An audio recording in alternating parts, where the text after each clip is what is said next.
मित्रांनो, brooding management साठी आपण जुने व्हिडिओ बनवले होते, पण त्याच्यानंतर पण आत्ता हा बनवतोय मी। हे जे पक्षी आहेत ते आपले काही 1 महिन्याचे आहेत किंवा काही 25 दिवसाच्या 20 ते 25 दिवसाच्या आसपासचे आहेत हे पक्षी। तर हे आपण यांना हिटिंगसाठी पूर्ण हे मर्क्युरी लावलेले आहेत, अशा टाईपचे लावले आहेत विदाऊट जे होल्डर असतात तसे। तर हे पक्षी आता तुम्ही बघू शकता की किती निरोगी पक्षी आहेत। आपण यांचं टेम्परेचर मेंटेन केलेलं आहे, तसे तिकडे लहान पिल्लं पण आहेत, पण ते पण सेपरेट ठेवलेले आहेत।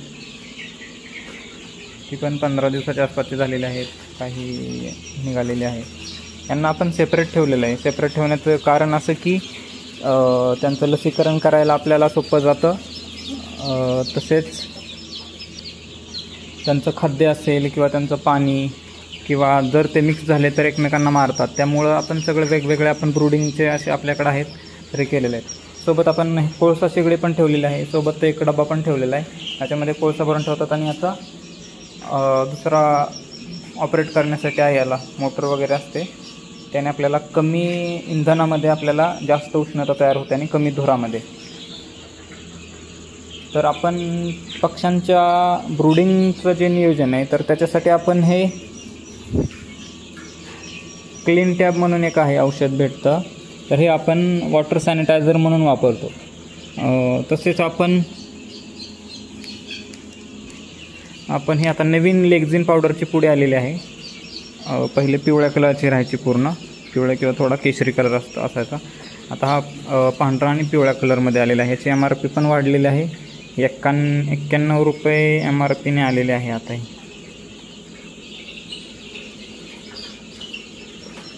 ही वेरबॅक कंपनीचेच आहे, ओरिजिनलमधले आहे। तसेच आपण यांना सुरुवातीच्या दिवसांमध्ये मल्टीव्हिटॅमिन देतो। यांचं लासोटा झालेला आहे, गंभोरा झालेला आहे आणि पिल्लं सगळी तंदुरुस्त आहेत, सर्व पिल्लं आहेत। आपण यांना आता महिन्याभराच्या आसपास झालेलं आहे, तर यांना आपण आता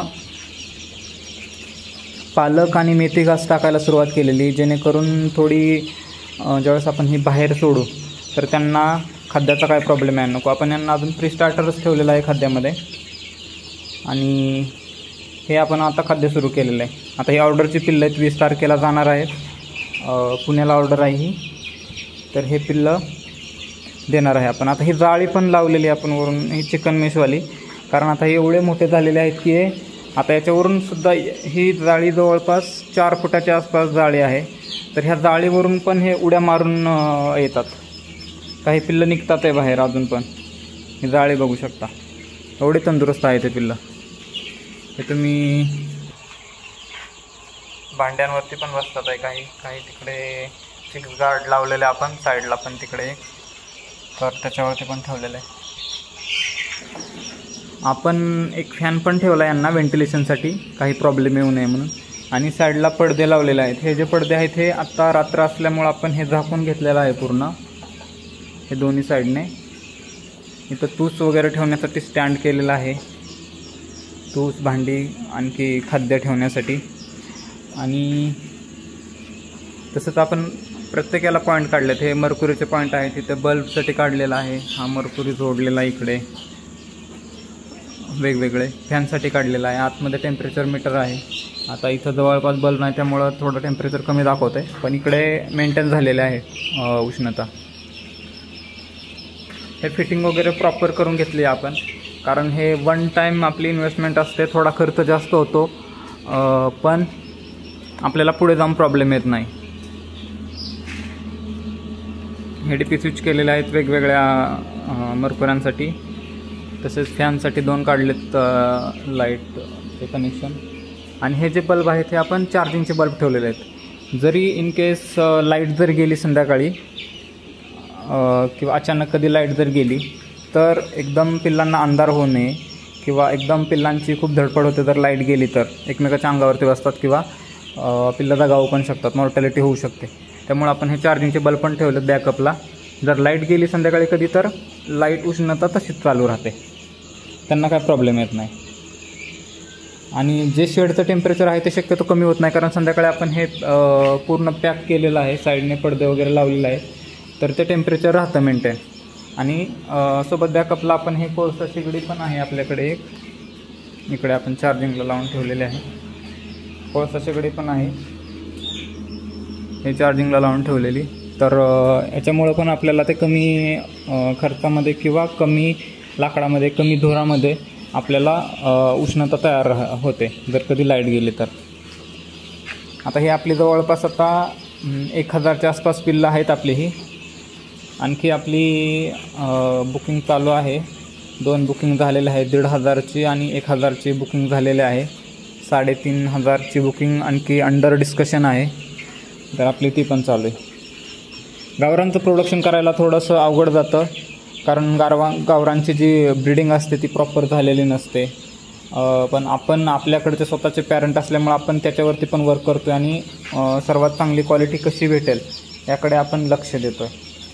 आता आपण अजून एक सेक्शन एक ठेवलेलं आहे आपण, की इकडच्या साईडला ठेवलेलं आहे, की ही थोडी आपल्याला जी डाऊटफुल पिल्लं वाटतात आहे, म्हणजे आपल्याला वाटते की थोडी आजारी असू शकतात किंवा ही, तर यांना आपण सेपरेट ठेवलेलं आहे, जेणेकरून आता ही पिल्लं पूर्ण फिरत आहेत, आता ही व्यवस्थित वाटतात आहे. पण जर आपल्याला काही डाऊट वाटला की पिल्लं थोडंसं त्याची बीट चोकअप झालेलं आहे किंवा पंख थोडे खाली घेतलेले आहेत, तर ती पिल्लं आपण साईडलाच ठेवतो. कारण जे इन्फेक्शन होणार आहे त्या पिल्लांना, कारण कसं असतं पिल्लांचं की ड्रिंकर असेल किंवा फिडर असेल त्याच्यामध्ये जाऊन ते खातात, तर आपण ते वेगळं ठेवलेलं आहे. जास्त क्वांटिटी नाही आहे, पण तरी पण आपण ती सेपरेट ठेवलेलं आहे. ही जी 2 मोठी पिल्लं दिसतात याच्यामध्ये, तर ही पिल्लं अपंग झाल्यासारखी झाली होती मोठी झाल्यानंतर. पण ह्यांना आपण ह्यांच्यावरती आपण ट्रीटमेंट केलेली आहे आणि आता ती चालायला लागलेली आहेत पिल्लं. जो लकवा किंवा लंगडापणा जो म्हणतो ना आपण, तो असा प्रकार झाला होता त्यांना. तर ते विटॅमिन B12 किंवा बी कॉम्प्लेक्सची जी डेफिशियन्सी असते त्याच्यामुळे होतं. पण आता हे नीट झालेले आहेत पिल्लं. त्याच्यासाठी आपण सेम लेक्झिन पावडर वापरलेले आहे. आणि दुसरी जे आहे ते आपण हे न्यूरोबाइन फोर्ट म्हणून आपल्या मेडिकल स्टोअरमध्ये भेटतात गोळ्या, तर ते दिलेलं आहे आपण. न्यूरोबाइन फोर्ट जर सांगायचं जर झालं तर याच्यात विटॅमिन B12 असतात आणि बी कॉम्प्लेक्स असतात. तर ह्या इझिली अवेलेबल होतात. 30-35 रुपये MRP असते, 38 MRP आहे, पण 30-35 रुपयाच्या आसपास भेटून जाते. आणि खूप कमी खर्चामध्ये हे खूप चांगलं मेडिसिन आहे. जर तुमच्या कोंबड्या किंवा पिल्लं असतील ती जर अपंग झाल्यासारखी होत असतील किंवा त्यांना चालता येत नसेल, लुळेपणा आला असेल, तर ह्याच्यासोबत आपण कॅल्शियम वगैरे पण देऊ शकतो आणि मल्टीविटॅमिन बाकीचे काय असतील ते आणि हे गोळ्या. तर रिझल्ट याचा खूप चांगला आहे. आपण ह्या पिल्लांना पण दिलेलं आहे, कारण पुढे जाऊन प्रॉब्लेम यायला नको म्हणून. आणि हे तर पिल्लं नीट झालेलं आहेत.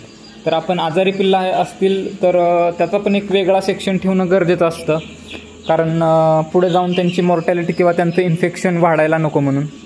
तर हे पण आपण एक साईडला करून ठेवलेलं आहे. आता ही पिल्लं आपण टेम्पररी ठेवलेलं आहे.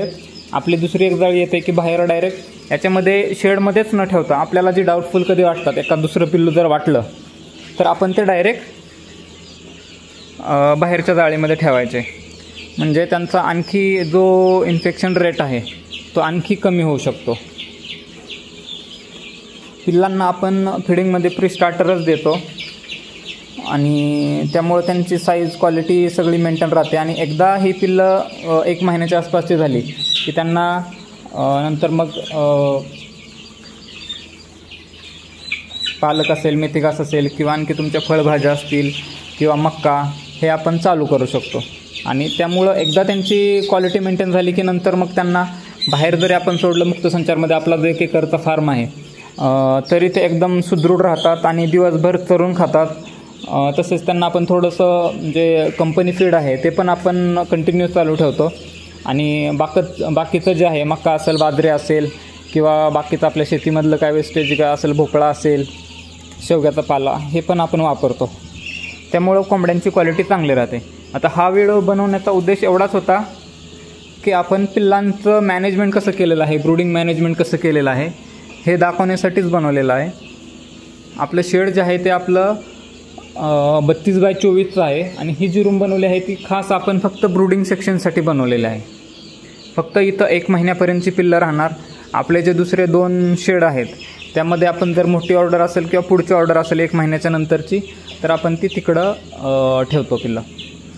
ही पिल्लं एवढी सुदृढ झालीत की 4 फुटाच्या जाळी जी आहे याच्यावरती पण उडी मारून निघतात बाहेर. कारण आपण आता रात्र आहे, सकाळी आपण आल्यानंतर पाहिलं तर सगळे आपण पॅक केलेलं आहे साईडने, पण तरीसुद्धा ते काही पिल्लं उड्या मारून येतात वरती.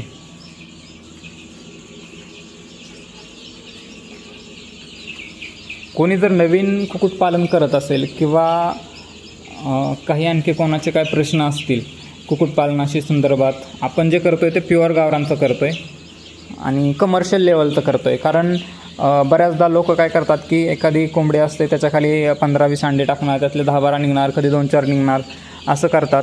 तर त्यावेळेस एवढा काही प्रॉब्लेम येत नाही. म्हणजे कारण कोंबडी त्यांना उष्णता पण देते, त्यांना खाणं पिणं पण शिकवते.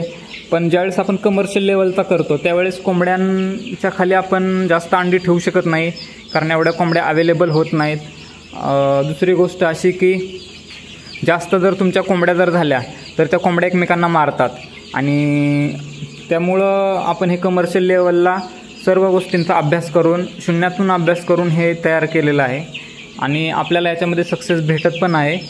आणि कोणाला जर काय प्रश्न असतील कुक्कुटपालनाशी संदर्भात किंवा कोणाला नवीन करण्यासाठी कोणी इंटरेस्टेड असेल तर तुम्ही अवश्य मला कॉल करू शकता किंवा आपल्याला यूट्यूब चॅनल असेल किंवा फेसबुक, इंस्टा याच्या माध्यमातून आपण मेसेज वगैरे करून तुमचे काही आजाराशी संदर्भात असतील किंवा त्यांच्या कशी वाढ कशी करायची त्यांची किंवा त्यांची कशी निगा राखायची किंवा स्वच्छतेशी रिलेटेड आपण काय काय करतो हे आपण आपले व्हिडिओ यूट्यूब चॅनलवरती पण आहेत. किंवा तुम्ही मला पर्सनल पण पिंग करू शकता. आजचा व्हिडिओ तुम्हाला कसा वाटला ते तुम्ही अवश्य सांगा आणि चॅनलला जर सबस्क्राईब केलं नसेल तर सबस्क्राईब करा, लाईक करा, शेअर करा व्हिडिओज, जेणेकरून जे गरजू लोक आहेत त्यांच्यापर्यंत अशी महत्त्वपूर्ण माहिती भेटत जाईल त्यांना, त्या लोकांना. आणि जर काय प्रश्न असतील तर मला पर्सनल पिंग करा. धन्यवाद.